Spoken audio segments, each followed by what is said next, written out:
Montrottier Castle is an old fortified house from the 13th century, remodeled several times and restored in the 19th century, which stands in the commune of Lovagny in the Haute-Savoie department in the Auvergne-Rhone-Alpes region, around 12 kilometers west of Annecy, near the Fier gorges.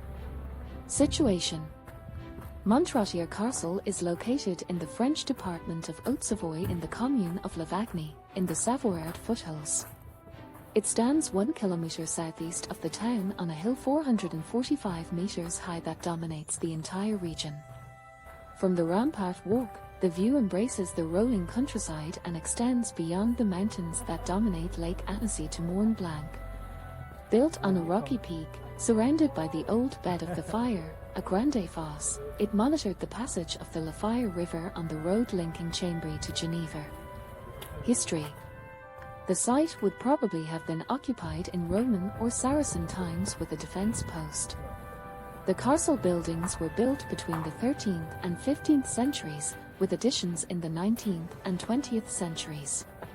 In 1263, the Montrottier family is mentioned in a document signed in Lovagny. This family held it either from the Counts of Geneva or the Lords of Ponthieu. In 1266, the castle fell to the Grezi family. The latter of the name gave it in 1425 to Amédée VIII of Savoy, who sold it 2 years later, on March 19, 1427, to Pierre de Menthon, bailiff of Genevois, advisor and ambassador of Savoy in Paris in 1417, in Rome in 1432 and in Genoa in 1441, of the Duke of Savoy Amédée VIII, at the origin of the Menthon-Montrottier branch, for a sum of 9,000 florins. The latter will carry out a lot of construction and renovation work. It was at the castle that he died, on March 31, 1455, from an injury sustained in Chambéry following a duel with Jean de Compie. The Menthon-Montrottier family kept the castle until the Revolution and saw its lands erected into a barony in 1596, and on June 1, 1632 Duke Victor Amédée erected it into a county. In 1796, it was sold as national property to a Geneva consortium and then to Benedict Dufour, who left it as an inheritance to his son Guillaume-Henri Dufour. The Dufour family sold it in 1839 to Baron Jules de Rochette, whose wife also carried out major works, remodeling the Logus des Comtes and replacing the staircase of the Logus des Chevaliers with a grand staircase. It was sold in 1876 to Victor Frère-Jean, master iron worker, former president of the Lyon Chamber of Commerce, Knight of the Legion of Honor and officer of the Equestrian Order of the Holy Sepulchre of Jerusalem, who completed the grand staircase. In 1906, following the death of Marie-Louise Mers, widow of Georges Frère-Jean, the chateau became the property of Leon Mers, who was a great collector of art objects.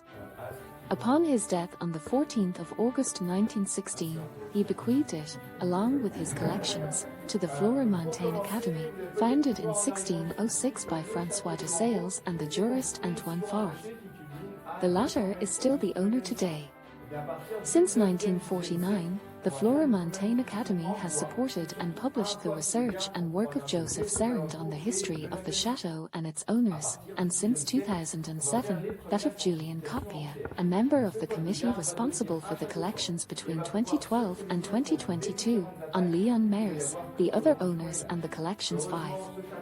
Under the leadership of J. Copia, the Academy has not only renewed a policy of restoring works, particularly around ancient statuary, but also with loans to other cultural institutions, Ain Museums, Annecy Museums, Rumilly Museum, Haute-Savoie Archives.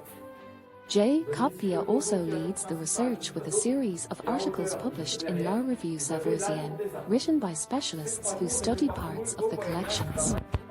Thank you for watching. Please subscribe and like this video to support our channel.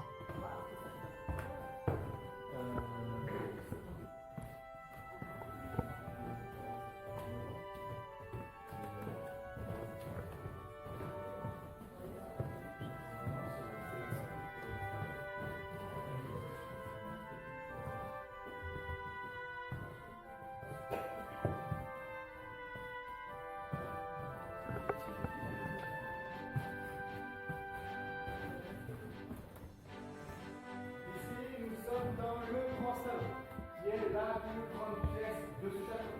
On se situe entre le donjon, nous étions dans la bibliothèque, et la tour du lac où nous irons juste après dans la chambre de la comtesse. Vous pouvez imaginer ici, au Moyen-Âge, on se trouverait dans une partie chemin de ronde qui a été remplacée par cette grande pièce de réception au XVIIIe siècle. À partir du fin 19e, début 20e siècle, René Menton, encore une fois, va réaménager cette pièce. Donc refaire et rehausser le plafond pour pouvoir disposer tout autour de la pièce toute une série de portraits de sa famille. Donc de la famille de Menton et de la famille de son épouse. Son épouse qui se nomme Geneviève des Acres de l'Aigle et que l'on retrouve ici emportée au-dessus de la porte du petit. Tout autour de la pièce, encore une fois, vous allez retrouver sur les corbeaux les blasons des familles d'origine des comtesses qui se sont mariées avec les comtes de Menton. C'est vraiment Menton qui a voulu leur rendre hommage en affichant leur blason d'origine. Tout en haut de la cheminée à présent, tout en haut, vous avez la devise de la famille de Menton, écrite en vieux français. C'est marqué toujours Menton, partout Menton, qui rappelle la noblesse des dont il faisait partie. En fait, c'était les anciens chevaliers.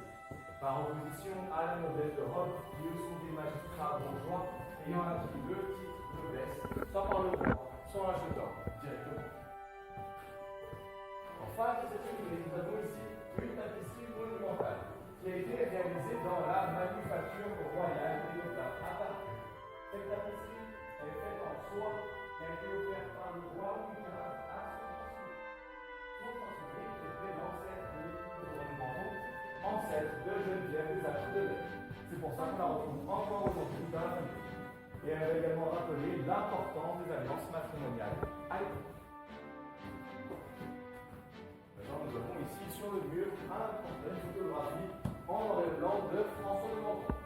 François de Menton, durant la Seconde Guerre mondiale, a été un grand partisan de la résistance française. Il a été procureur au conseil de Nevers en 1945.